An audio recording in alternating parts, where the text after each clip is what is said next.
It's Wednesday, April 3rd, and I'm your host, Paula Hersey. On Barnstable Today, we learn more about how your favorite four-legged friend can be a Barnstable's best dog. We air a student spotlight segment from Barnstable High's B2B TV studio, and we explore the wonderful world of insects with our favorite county entomologists. Now for a look at municipal news and notes. It's time to inventory the shed, garage, and basement for hazardous waste materials. Household Hazardous Waste Collection Day is this Saturday, April 6th. Barnstable residents can drop off household hazardous materials at the Town of Barnstable Transfer Station on Saturday, April 6th from 9 a.m. to noon. A free recycling sticker is required. More information at loveyourlocalwater.org. Who's a good dog? Well, the Town of Barnstable wants to know who is the best dog is. It's that time of year to renew your Best Pals license and enter the dog contest. Town Clerk Ann Quirk has all the details.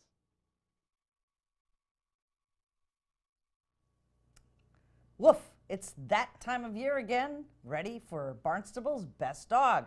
Dog licenses renewals are coming up May 1st. With me today, Town Clerk Ann Quirk with all the details to get your dog as a best dog of Barnstable. Hi. Hi. I love this time of year. Me too. The town clerk's office is always just this huge board of like the cutest dogs you've ever seen. So tell us a little bit about how Barnstable Best Dog got started and really what the contest is all about.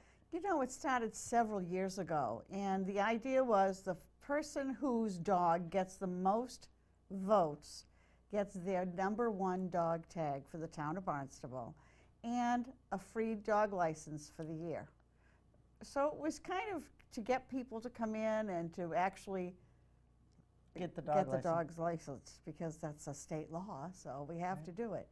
So it was just, you know, that was the whole idea behind it to start with, and it's become a huge thing for the town. And not only that, now the town of Dennis is doing it too. Copycatters or copy doggers. Copy doggers, yes. So tell us a little bit about how long this contest runs and how do you get entered?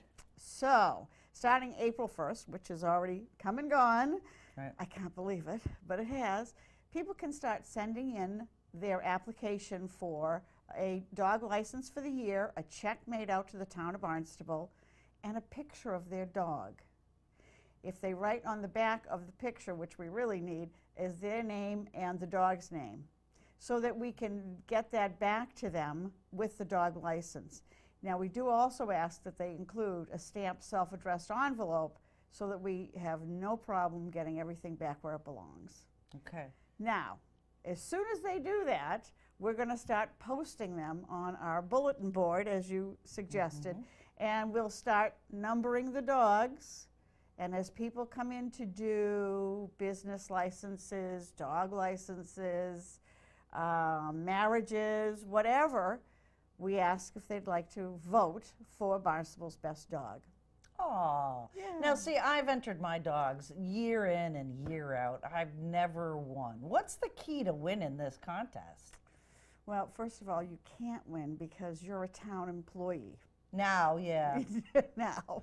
So the key is the votes. It really is. And to the point where we've had people come in every day to vote for their dog. So, you know, you just have to have that kind of time that you can stop by Town Hall and cast another ballot. Right. So talk a little bit about, we're leading up into this dog license period as well. We have a new dog park in town. Dog license are required there, so tell citizens out there and residents how that dog license works. Well, the dog license, you have to have one in order to enter the park. The whole point behind the dog licenses was to make sure that people had their dogs up to date with their health, with their rabies shots and things like that. That was how it all started years and years and years ago. So it's just making sure that when you go to the dog park, your dog has all its shots, and every other dog there does too. So there's no question, you know, because sometimes they go off leash. You know, you want to be able to do that. You don't want any problems. No one does. Right. So that is part of it, and there will be people watching. And if you're there with a dog that doesn't have a dog license, expect to be approached Right. by a dog officer, and if you don't have your information, they can take the dog and impound the dog until you have all the information. Right. And we don't want that to happen, and we don't want fines. And we can fine you. We can fine at least $50 for an unregistered dog. So, and that fee is going up, I understand, through the state. So Okay. it's best to get your dog licensed. So let's talk a little bit about the requirements for license. I know from previous experience that you need a current rabies certificate. Correct. Okay. And also on your information from the vet, it does state whether the dog is spayed or neutered. Okay. If a dog is spayed or neutered, it's a $7 charge. I think we're one of the lowest ones on Cape Cod for that.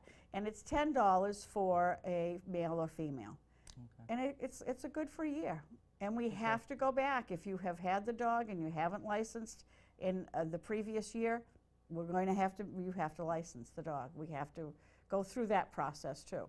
But for the most part, people are pretty good about licensing their dogs. So, it's just a year-to-year thing.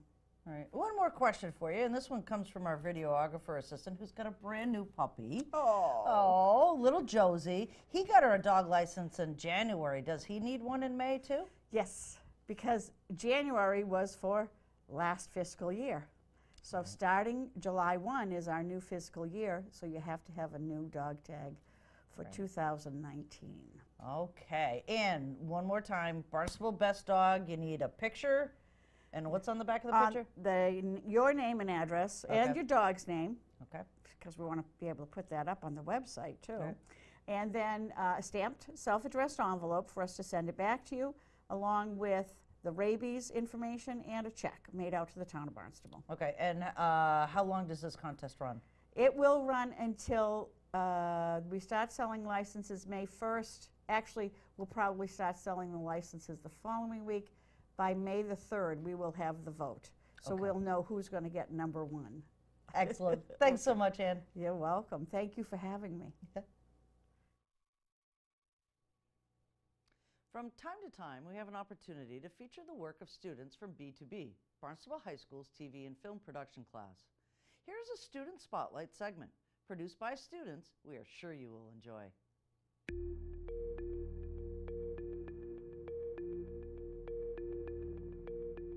The first time I really realized that I liked art, it was when I was in middle school and I received a Scholastic Art Award for a piece that I didn't expect to. My teacher was urging me to submit it and I was like, okay, I don't know what this is, and I ended up getting a gold key as a 7th grader, which I come to find out was pretty cool. So I guess that's when I realized, okay, maybe you should keep doing this. I guess it's really meditative for me, and it's a way to express yourself in which you can't express through words. Sometimes I have trouble finding the right words to express how I feel or what I want to say, and I guess art is a way to fill in those blanks. I really like to draw people. I think it's just the most interesting subject matter. I mean, I'm taking psych this year, and I think partially why I think that's so interesting is because it's something that we don't completely understand, and it's ourselves. So I guess I draw what I find interesting. My mom is a creative person, and she used to be a businesswoman, and she sold her business because she realized that she ultimately wasn't happy. And then she went through this process of finding herself and found out that she wanted to do something creative and make a difference in the world in that way. So that's when she started the Kindness Rocks project. I've been helping her out a lot with that, and I'm just so inspired by her drive to, have a career that's fulfilling. It's, made me come to realize who I am and embrace who I am. I think often, a lot of times, in today's society, kids are pressured to kind of fit into these boxes of, you're an athlete, or you're smart, or you're a nerd, or whatever, and you're the artsy kid. And I don't like to define myself like that. And I think art has made all the difference in kind of gaining that freedom and accepting myself for, okay, I like to do this, I like that, I'm inspired by this. Let me tell you about how I'm inspired by these things. And I think my art is the way that I do that. I'm Madeline Murphy, and I like to make art.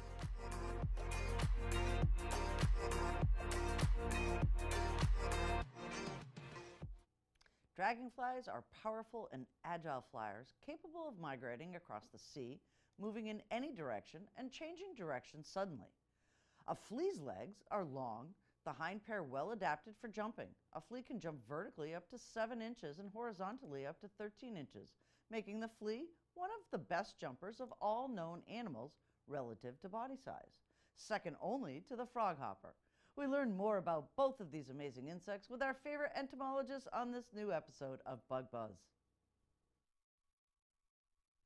Hi, I'm Larry Dapsis. I'm the entomologist with Cape Cod Cooperative Extension, and I'm with my bug buddy, Gabrielle Sokolsky with Cape Cod Mosquito Control. and welcome to this segment of Bug Buzz, where Gabby and I will bring a couple creatures to your attention that maybe you've seen before, maybe you haven't, and we're going to tell you some really interesting facts about how these different creatures make their lifestyle and fit into the whole system. So what are you bringing to the party today, Gabby? Oh, today I'm going to talk about dragonflies and damselflies. Dragonflies, so cool, so cool. They are. Oh, they're one of my favorites. And I know in some of the other episodes I said I wasn't going to talk about anything pretty, but thank you. But I'll balance it today with something unpretty. Exactly. We have to have at least one. So anyway, I'm going to talk about dragonflies today, and dragonflies, damselflies. They're beautiful. They come in all different colors. You see them all through the summertime. We had a few nice warm days. It made me think of summer, made me think of dragonflies. There are about 5,000 species worldwide, and here on Cape Cod, we've got a little over 100 species that have been identified. There are a few really good books. Virginia Carpenter and Blair Nicula have books out. Easy to identify your different dragonflies. On Cape Cod. Yes, great books, nice diagrams, nice graphics, and just a pair of binoculars, and you could be out watching dragonflies. Yeah, like bird watching. Or more fun than bird Exactly. watching. Just saying. Dragonflies and damselflies are very similar. The dragonflies are the ones with the wings that can't fold, and the damselflies are the ones with the wings that do fold behind their backs. They go through incomplete metamorphosis. So the adults will lay their eggs, and sometimes you can see them laying their eggs, kind of dipping their abdomen into the pond or wherever they're laying their eggs in the summertime. Then the eggs hatch, and you've got the naiads. They look a lot like the adult dragonflies, no wings, and they've got gills because they live underwater. Exactly. They'll live there for up to 6 years, depending on food sources. They're ferocious predators under there. They are incredible predators. They are. So, and they have a special design for how they acquire their prey. So I've got to say that this is what makes dragonflies my favorite insects. Dragonflies and damselflies are in the order Odonata, which means literally in Greek tooth. And what they have on their face and their mouth parts is that cupped mouth part. And they're predators, and they use that mouth part to go around and scoop up their prey. You can look on YouTube. There are tons of videos. And what do they like to eat? Any other insects they come into contact with, especially mosquitoes. Oh.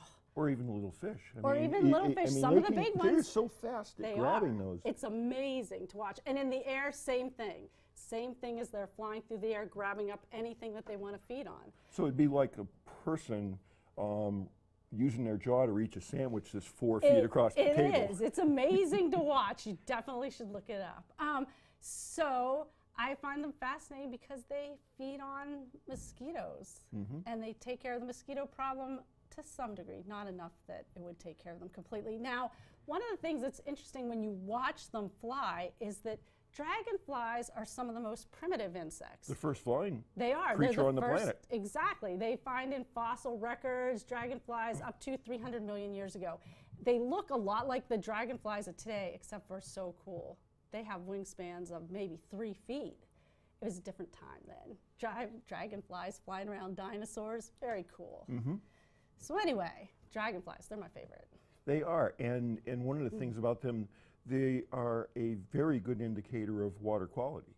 They are. There are a number of different insects that live in the water, and dragonflies are one of them that are sensitive because they're feeding on other insects that might feed on or be exposed to different contaminants. Okay, so while you didn't intend to bring a cute and cuddly insect to the table today, I'm going to balance that off because today we're going to talk about fleas, okay?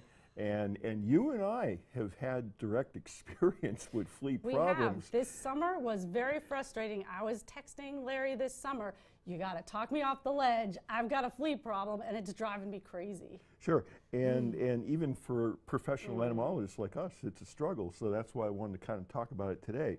So one of the things that's interesting about fleas is and their impact on human civilization. So fleas were responsible for the Black Plague, which came in 3 different waves, but the most significant one was back in the mid-1300s in Europe, where it's estimated that 25% to maybe half the population of Europe died over a period of 5 years. Now, bubonic plague has not gone away. In fact, in the early 1900s, we had an outbreak in San Francisco, and there are cases that occur California and Texas, Louisiana, but most of them in present day are in Madagascar. But if you look at the historical records in the arts depicting what was happening in the mid-1300s, it is just amazing to look at the artwork that was created during that period. One of the things people are kind of familiar with is that the flea's ability to jump. And if you look at those fleas and look at the hind legs, the way they're structured, the biomechanics of these things are simply incredible. And a flea can jump perhaps 10 or 12 inches, okay? And that would be, Gabby, like you doing a standing broad jump over 4 football fields. So that's pretty impressive stuff. So how do we start to look at whether or not we're having a problem, okay? If you have a pet and they're doing a lot of scratching around their neck and their ears, or they're chewing, you know, the base of their tail, as Seth Meyers says, it's time for a closer look. Everybody that's a pet owner with fur should have a flea comb, okay? So those that have tines that are very close together. And you have to start looking through your animal's fur.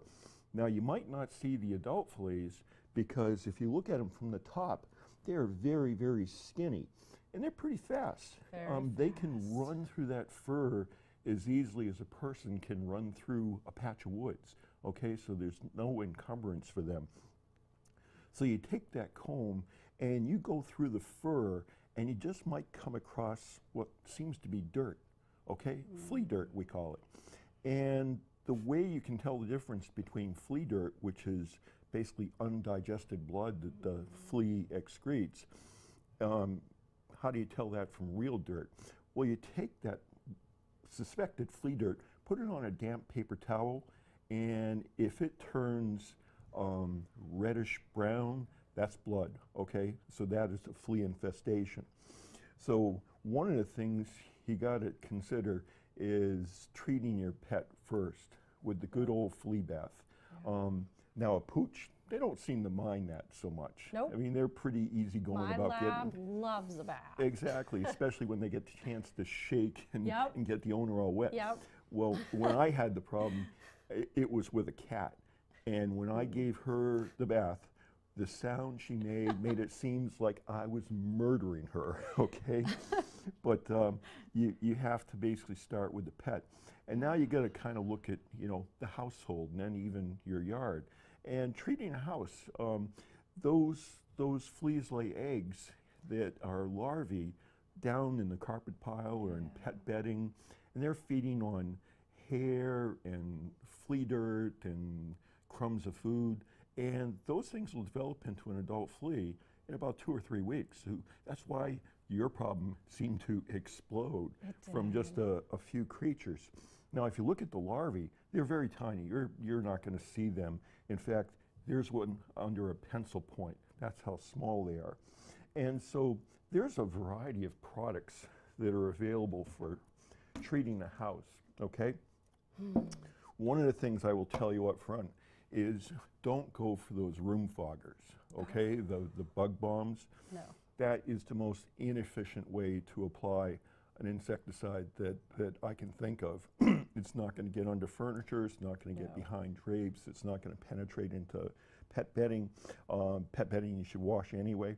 But there's a number of products that I have an inside track at Petco. This person lent me these products. That inside track person Somebody is close to you. my wife Ruth Yes. and stuff. So courtesy at Petco, we have a variety of different things. So we have, you know, aerosols for spot treatment and around furniture, a number of water-based pump sprays.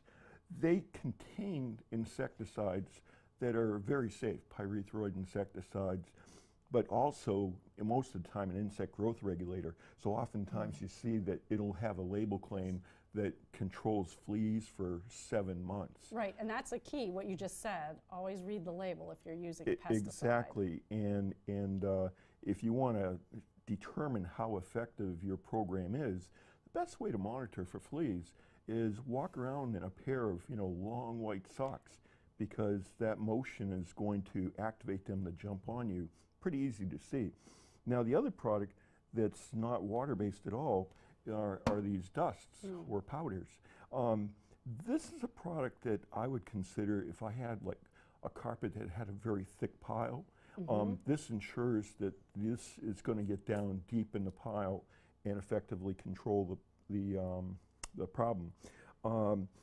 One of the things that's interesting about fleas that we'll wrap up with is that we have a number of amateur entomologists that have made major contributions, particularly, you know, groups like butterflies that people find fascinating and a lot of conservation efforts. Well, the world's expert on fleas is an amateur entomologist, Miriam Rothschild of the Rothschild banker family, $2 trillion net worth. And so she studied fleas for years.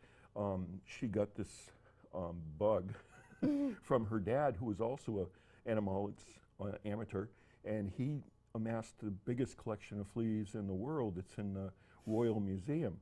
And she spent years cataloging, an illustrated catalog to this. And so as an amateur, Miriam, she published 350 papers, mostly on fleas, but some on mollusks, and she was a botanist as well.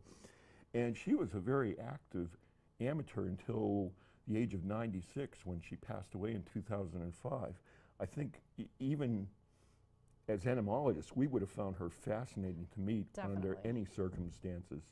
So hats off to Miriam and all the good work she did. So if you have any questions at all about flea control, definitely give me a call. There's a number of products that you can use to put on your pet, like collars and topicals. I have a video. If you go to capecodextension.org/ticks, we have a video of pet protection products that I did as an interview with our state entomologist, Katie Brown. So if you go to that, you're going to get a lot of good guidance, because before you do anything with your pet directly, you should always talk to your veterinarian. Definitely. And so with that, this is a wrap for this segment of Bug Buzz. Gabby and I are looking forward to coming back again with another couple very interesting creatures. So stay tuned. Here's a look at upcoming meetings for boards, commissions, and committees.